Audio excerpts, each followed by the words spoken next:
स' आङो आदै आरो मादैमोन जायबा जोंनि बर' खृष्टान आरो बर' हिन्दुफोरनि गेजेरावहाय दावराव दावसिया सोमजिसिगोन बायदि आं सानो आरोना एबा मा बैफोरबायदि जाथायाहाय सोमजिसिगोन बायदि मा जानानै फैदों दानि बोथोरावहाय। स' जोंहा जायबा हिमन्त जायबा बिस्वजित दैमारि बिथाङा मा बुंदों नोंथांमोना ससे आं क्लिपखौ आं खिन्थानानै होनि। स' बिथाङा खृष्टानफोरनि सायाव एबा एसटिनि सायावहाय बिथाङा मा बुंदों नोंथांमोना खोनासंलांबानो जाबाय दै।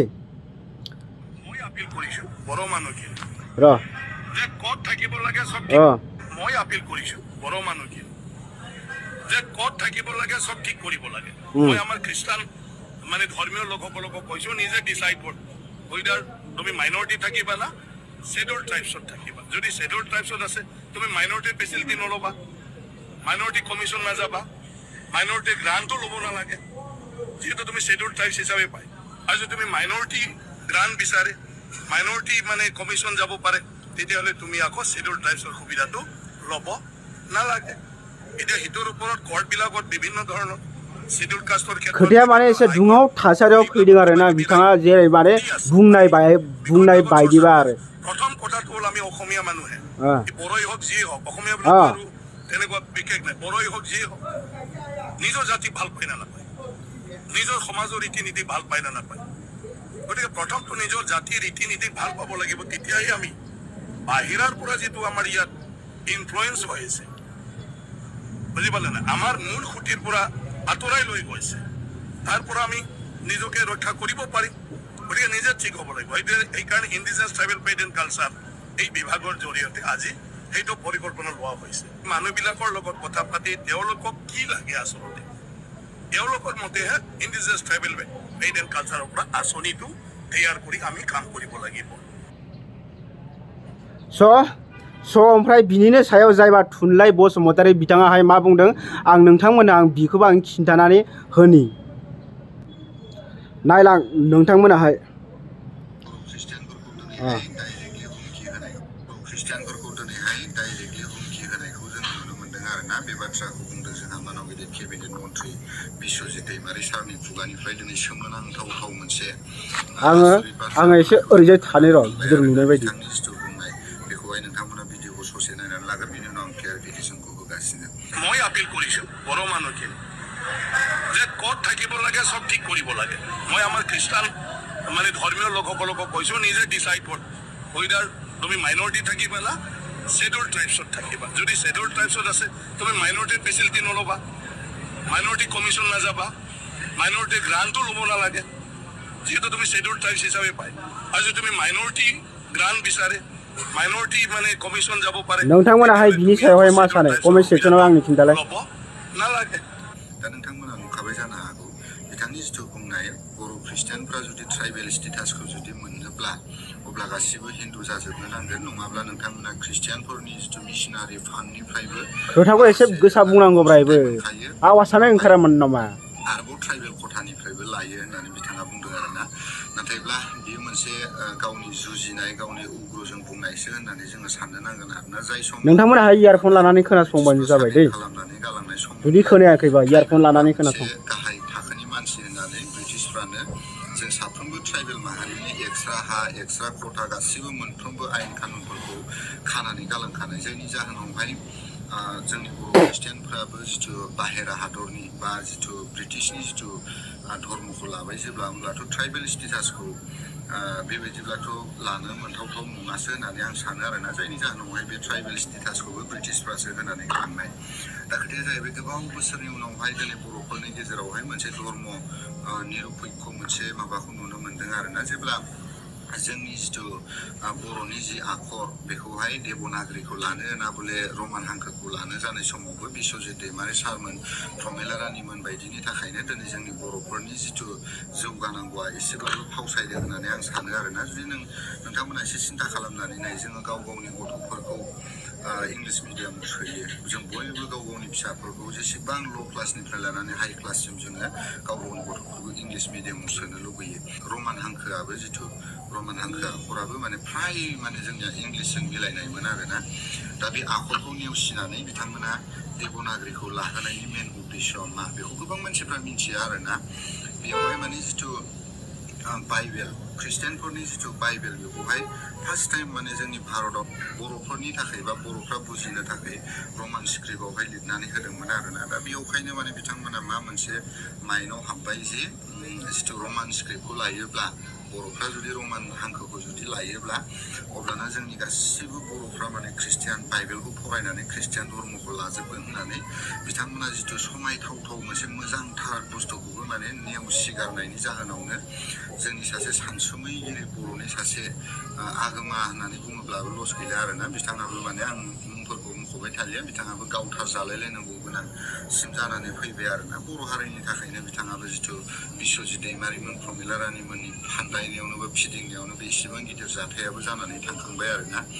ओमफ्राय दा जोङो गोबाव बोसोर माने बर' हारिया सोमावसारबोबाय, नों हायो ना आं हायो, जोङो खौसेयैनो जिथु जोंनि बर'नि मोन्थायखौल' जोङो मोनथारनो नांगौ होननानै जोङो नारा नाथा नोङो बाथौ, नों ब्रह्म, नों जयगुरु, नों ख्रिस्टान होनालासिनो जोङो हारिनि थाखाय गोबाव बोसोर जुजिबोबाय, नांबोबाय, सेक्रिफाइस खालामबोबाय। दिनै हारिया माबा मोनसे एसेब्लाबो मोजां सिनायथि मोनबाय।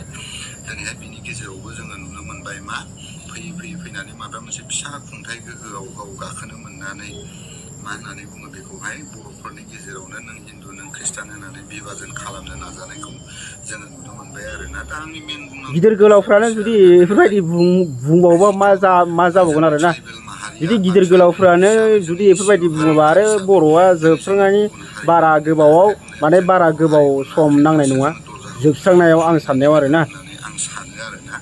दिनै बिथांमोन बायदि गेदेमा दैदेनगिरिफोरानो जुदि बेबायदि माबा खालामोब्ला अब्लाथ' नोंथांमोना एसे सिन्था खालामनानै नायदो हारिया माबायदि लामाजों दैथिंलांगासिनो दङ, हारिया बबे लामाजोंहाय दबथिंजानो थांगासिनो दङ। बेफोर माने फैबाय थानाय समावहाय गिदिर मोनसे जोंनि बर' हारिनि गेजेरावहाय अलखद सोमजिगोन होननानै आं सानो आरोना। स' बेखिनियानो।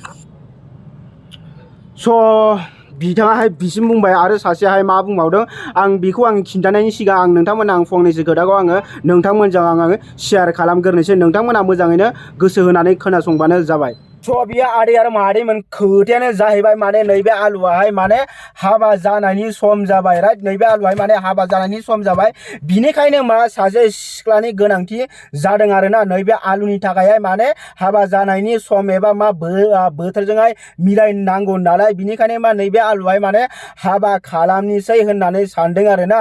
बिनिखायनो मा नैबे आलुआहाय माने सिंगोल, आलुनावहाय ना सोरबा हिन्जाव ना सोरबा गार्लफ्रेन्ड ना जेब बेफोरबायदि ना बेस्ट फ्रेन्ड ना बेफोरबायदि माने जेबो गैया आरोना। बिनिखायनो नैबे आलुआहाय नोंथांमोनखौ जेसेबांबो बुहुमनि रायजो राजा नोंथांमोनखौ खना खनलायाव जेसेबांबो माने खना खनलासिम आं बयखौबो खावलायहरो जे नोंथांमोननाव जुदि सोरबाफोर जुदि फिसाजो दङबा नोंथांमोनाहाय नैबे आलुजोंहाय माने बिलाइ हरनो हागोन आरो। नैबे आलुआहाय माने बिराद मोजां मानसि आरो जायफोरबा मिन्थिखायो नैबे आलुखौहाय, आलुआ माने बिराद मोजां मानसि। ओमफ्राय आलुआहाय माने ओरैबायदि अनगोन आरोना हिन्जावफोरखौहाय, माने हिन्जावखौहाय एबा जायबा गावनि जिउनि लोगोरि जागोन बिखौहाय माने आलुआहाय माने ओरैबायदि अनगोन माने जेरैहाय माने उन्दै समावहाय जे गावनि बिमा बिफाया जे गावनि गथ'फोरखौ जे एकदम दाउदै बायदिनो एकदम माने अनसि माने बायसि जे फुरा फेदेरनानै एबा मोजाङैनो जे दोनो, माने एसे नांबानो जे बायगोन ना दाउदैफ्राहाय, थिग बेफोरबायदिनो गावनि फिसाजोफोरखौहाय जे गावनि फिसालाफोरखौहाय बेफोरबायदि माने मा जोथोन लायै गिदिर गोलाव खालामो। थिग बैफोरबायदिनो मा आलुआबो जुदि हिन्जाव मोनोबाथाय बे हिन्जावखौहाय बेफोरबायदि जोथोन लानाय जागोन आरोना। आं एगजामपोलावनो आं नोंथांमोनखौ बुङो एबा मा बियो थार खोथा बुंदों नैबे आलुआहाय, आरो आलुआ जेबो फाल्तु खालामाखै। ओमफ्राय मा बिनिखायनो आङो मा नोंथांमोनखौ आइ आफा बिदा फंबाय रायजो राजा नोंथांमोनखौ आं गासैखौबो गुरैयै खावलायो जे नोंथांमोनाहाय जुदि बेफोरबायदि हिन्जाव दङबा नैबे आलुजोंहाय बिलाइ हरनो हागोन एबा मा नैबे आलुजोंहाय कन्टेक्ट खालामहरनो हागोन आरो। कन्टेक्टआ माबोरै खालामनो होनबाथाय नैबे कमेन्ट सेक्सननि गाहायाव जायबा कमेन्ट लिरो बेयावनो खिन्था हरबानो जाबाय जे आलु आंनाव दङ, नङाबा जायबा सिख्लाफोर नायदोंबा बिथांमोनाबो बुंनो हागोन जे आलु आं दङ होननानै जानाय। आङो बिनिफ्रायनो आं नाम्बारखौ लानानै आं नोंथांखौ आं कन्टेक्ट खालामनाय जागोन आरोना। ओमफ्राय नैबे आलुखौथ' मिन्थिखायो आलुआहाय माबोरै अनो, आलुआ माने ओरैबायदि अनगोन जेरैबा माने मा होनो माने गावनि जायबा गथ' गथायखौ जे बिमा बिफाजों ओरैबायदि जोथोन लायो जेरैहाय दाउ अमाफ्राबो जे गावनि बिदैखौहाय एबा गावनि दाउदैखौहाय ओरैबायदि बायसि ओरैबायदि अनसि दोनो थिग एफोरबायदिनो नैबे आलुआबो गावनि हिन्जावखौहाय एफोरबायदिनो दोनगोन राइट ओमफ्राय आं बैफोरबायदि आङो हिन्जावखौबो आं अफार होयो जायफोरना जि माने हौवायाहाय मोजां नङा माने हौवायाहाय लोङै जायै फैनानै माने गावनि हिन्जावखौहाय दुम दाखाल बुयै सुयै बुहां माहां बुलाबायो जोथुमलाबायो बैफोरबायदि हौवाखौहाय गार बैफोरबायदि हौवाजों थानाय माने नोङो थांनानै थासान्दियावनो नोङो माने नारकखौहाय एबा नोरकखौहाय नोङो नुलांबाय थानाय बिनिखायनो मा बैफोरबायदि हौवाजोंहाय थानानै जेबो लाब गैया नैबे आलुजोंहाय फैनो हागोन बैफोरबायदि हौवाखौहाय जोगारनानै राइट ओमफ्राय आं बैफोरबायदि आं हिन्जावफोरखौबो अफार होयो जायफोरबा माने फिसाय थैजानाय राइट जायफोरबा माने फिसाय थैजानाय ओमफ्राय सासे गथ' गोनांबाबो जागोन बैफोरबायदि आङो मा हिन्जावफोरखौबो आं अफार होयो आरोना ओमफ्राय मा हिन्जावाहाय एसेबां माने साइज टाइज गैयाबाबो मा बे हिन्जावनि कारेक्टार जायबा साननाय हनायफ्राल' एसे मोजां जानांगौ होमबानो नैबे आलुआहाय लानाय जागोन आरोना बे हिन्जावाहाय फरायनाय दंना गैया हाइ फाइ माने आनकुवालिफिकेसन डिग्री दंना गैया ना नेभार बेफोर जेबो माने खोथायानो गोलैया स' आं नोंथांमोनखौ आङो आइ आफा बिदा फंबायमोनखौ आङो आंनि मा होनो बेयाव बिखोमजो जागोनमोनखौ आङो गुरै खावलायो जे आरो आं सिख्लाफोरखौबो खावलायो जे जुदि नोंथांमोनाहाय सिंगोलबा एबा आइ बिखोमजो मोनाहाय जुदि फिसाजो दङबा नैबे आलुखौहाय कन्टेक्ट खालामनो हागोन कमेन्ट सेक्सननि थ्रुयैहाय नैबे आलुआ मा कमेन्ट सेक्सननिफ्राय नोङो नाम्बारखौनो डाइरेक्ट हर आंनि कमेन्ट सेक्सनावहाय बिनिफ्राय आं नाम्बारखौ लानानै आं मा कन्टेक्ट खालामहरनाय जागोन आरो स' आं नोंथांमोनखौ आं गासैखौबो खावलायो जे नोंथांमोनाबो नैबे भिडिअखौ शेयार खालामनानै जाहाथे नैबे आलुआहाय सासे माने गावनि जिउनि रानि मोननाय बायदि आरोना ओमफ्राय नोंथांमोना मा